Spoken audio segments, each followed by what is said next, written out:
السلام علیکم ورحمۃ اللہ۔ امید کرتا ہوں آپ سب لوگ بخیریت سے ہوں گے انشاءاللہ۔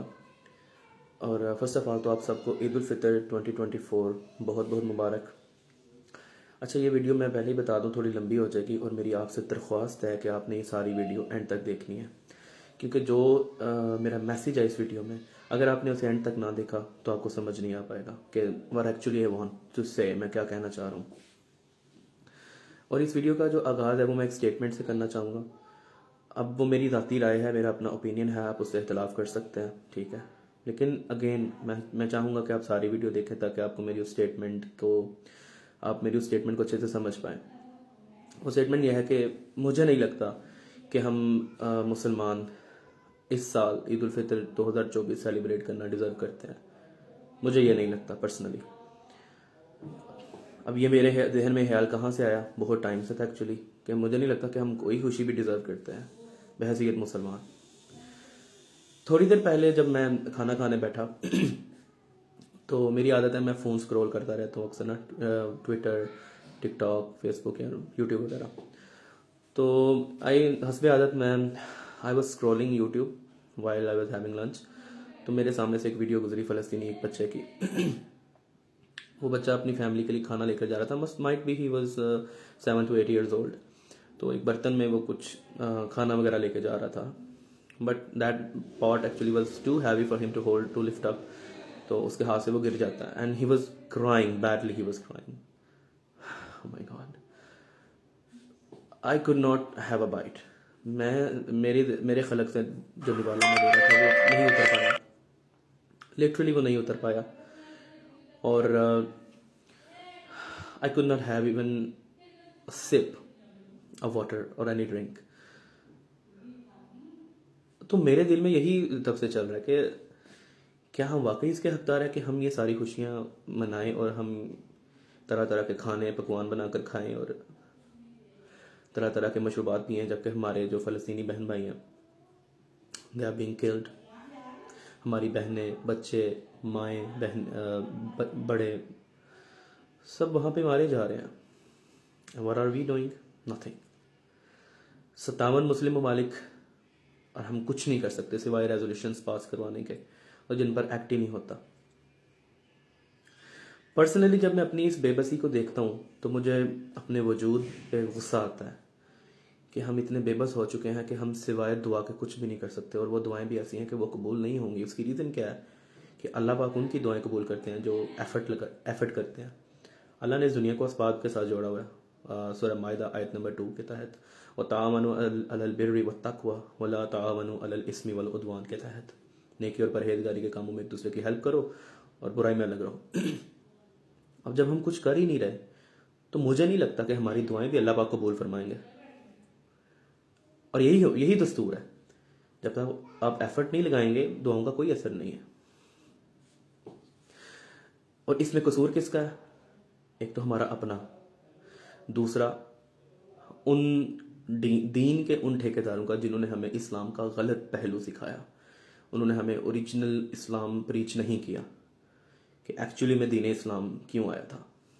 میرا آپ سے سوال ہے، یہ کیسا دین ہے کہ آپ کی بچیاں، آپ کی عورتیں، آپ کے بچے مر رہے ہیں ادھر فلسطین میں، اور آپ ان کو بچانے کے لیے کچھ نہیں کر سکتے؟ کیا محمد رسول اللہ اور تمام انبیاء یہ دین لے کر آئے تھے؟ مجھے نہیں لگتا وہ یہ دین لے کر آئے تھے۔ تو اس کا مطلب یہ ہے کہ ہمیں دین غلط پڑھایا گیا، ہمیں اصلی میں دین نہیں سکھایا گیا جو ایکچولی میں اسلام ہم سے ڈیمانڈ کرتا تھا۔ وہ ہم سے کیا ڈیمانڈ کرتا تھا؟ برائی دیکھو تو اسے ہاتھ سے روکو۔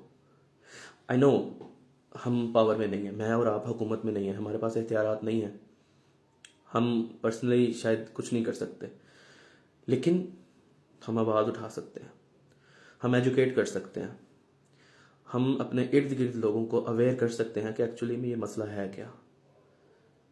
اور اس کے ساتھ ساتھ آئی وش کہ ہمیں اگر صحیح دین پڑھایا گیا ہوتا تو آج ہم اس قابل ہوتے کہ ہم پالیسی میکرز اور جو گورنمنٹ میں لوگ ہیں ان کو پریشرائز کر سکتے ہیں اور وہ فلسطین کے لیے کچھ کرتے ہیں۔ لیکن افسوس، صد افسوس کہ چونکہ ہمیں اپنی کتاب اور اپنے دین سے دور کر دیا گیا، اور ہمیں کہا گیا جی صرف آپ اپنا تزکیہ نفس کر لیں آپ 5 ٹائم نماز ادا کر لیں, روزہ زکوٰۃ حج کر لیں, تو جی آپ کا بیڑا پار ہے, آپ لگ گئے, آپ جنت میں چلے جائیں گے. لیکن جب آپ قرآن پڑھیں گے تو ایسا بالکل بھی نہیں ہے. قرآن تو واضح ہے کہ آپ نے ظلم کو اپنے ہاتھ سے روکنا ہے, اور ہم نہیں روک پا رہے. اور جو لوگ وہاں پہ بیٹھے ہیں سیٹس پہ, چیف ایگزیکٹوز ہیں, وہ بھی کچھ نہیں کر پا رہے. کیا اس بے بسی کے تحت ہمیں شرم سے ڈوب نہیں مرنا چاہیے 57 مسلم ممالک کو, کہ آپ کی بچیاں وہاں پہ ریپ کی جا رہی ہیں, ان کو طرح طرح کی تکالیف دی جا رہی ہیں. You can't do anything, you can't do a single thing for them. تو اسی لیے میں نے یہ اسٹیٹمنٹ دی کہ we do not deserve to celebrate this Eid. اب میرا آپ سے یہ سوال ہے کہ کیا آپ میری اس اسٹیٹمنٹ سے اگری کرتے ہیں یا نہیں, اور اگر اگری نہیں کرتے تو اپنا پوائنٹ آف ویو ضرور دیجیے گا, کامنٹ میں ضرور بتائیے گا کیوں اگری نہیں کرتے آپ لوگ. لیکن آئی وش کہ اگر آپ کے یہاں پہ ایک جو چپ ہے جو دھڑک رہی ہے, اگر تو وہ ہے تو آپ ضرور اگری کریں گے, ضرور اگری کریں گے آپ. آج کے اس دن پہ خدا را کائنڈلی اپنے فلسطینی بہن بھائیوں کو ضرور یاد رکھیں, ان کے لیے آواز اٹھائیں. آئی وش کہ وہ بھی آج ہمارے ساتھ عید منا رہے ہوتے اپنے گھروں میں بیٹھ کے. لیکن وہ تو بے گھر ہے, نہ ان کے پاس کھانے کو کچھ ہے, نہ پینے کو کچھ ہے, وہی سیلیبریٹ نہیں کر سکتے. تو ہم کس منہ سے سیلیبریٹ کریں گے؟ اینڈ میں اللہ سے دعا کرتا ہوں کہ قیامت کے دن جب ہمارے نمازیں, روزہ, زکوٰۃ, حج وغیرہ تولے جا رہے ہوں, تو اللہ کرے کہ اس دوران ادھر سے کوئی فلسطینی بچہ آ کر احمد الیاس کا گریبان نہ پکڑے کہ میں مر رہا تھا, مجھے مارا جا رہا تھا, اور تو عیدیں سیلیبریٹ کر رہا تھا. میں اسی کے پیش نظر یہ خود سے سوال کر رہا ہوں اور آپ لوگوں سے کہ کیا ہم واقعی یہ عید سیلیبریٹ کرنا ڈیزرو کرتے ہیں؟ کل قیامت کے دن جب کوئی فلسطینی بچہ ہمارا گریبان پکڑے گا کہ مجھے مارا جا رہا تھا اور تم عیدیں سیلیبریٹ کر رہے تھے, تم مختلف تہوار منا رہے تھے, تو ہم کیا جواب دیں گے اللہ کے حضور؟ اگین آئی ول سے کہ ہم پاور میں نہیں ہیں. I know we can't do anything, but at least we can raise our voices. ہم اویئر کر سکتے ہیں, ہم اپنی آواز اٹھا سکتے ہیں, ٹک ٹاک کے تھرو, فیس بک کے تھرو, انسٹاگرام کے تھرو, ہر پلیٹ فارم کے تھرو ہم آواز بن سکتے ہیں ان کی. اینڈ ان دی اینڈ میں یہی کہوں گا, free Palestine, they deserve to live. وہ بھی جینے کا حق رکھتے ہیں. And we do not deserve to celebrate any happiness. یہ میرا کنسرن ہے, یہ میری تھنکنگ ہے, آپ اختلاف کر سکتے ہیں. Free Palestine.